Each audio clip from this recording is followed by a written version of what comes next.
Friends, పప్పు మునగాకు, మా చెట్టు మునగాకు ఫ్రెండ్స్. ఇది చాలా ఫ్రెష్గా ఉంది. ఇది వేసి వండుతున్నాను పప్పు మునగాకు.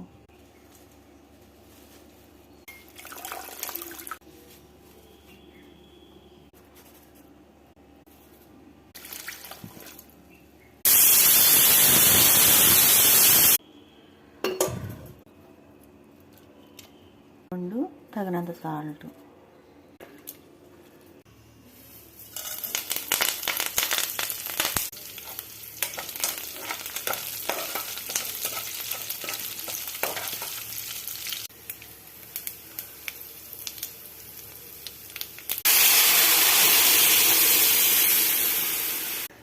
మునగాకు పప్పు రెడీ. ఇలాగ మీలో ఎంతమందికి ఇష్టం? చాలా మంచిది ఫ్రెండ్స్ ఇది ఆరోగ్యానికి. మీరు కామెంట్ పెట్టండి ఎంతమంది మీలోకి ఎవరికి ఇష్టమో.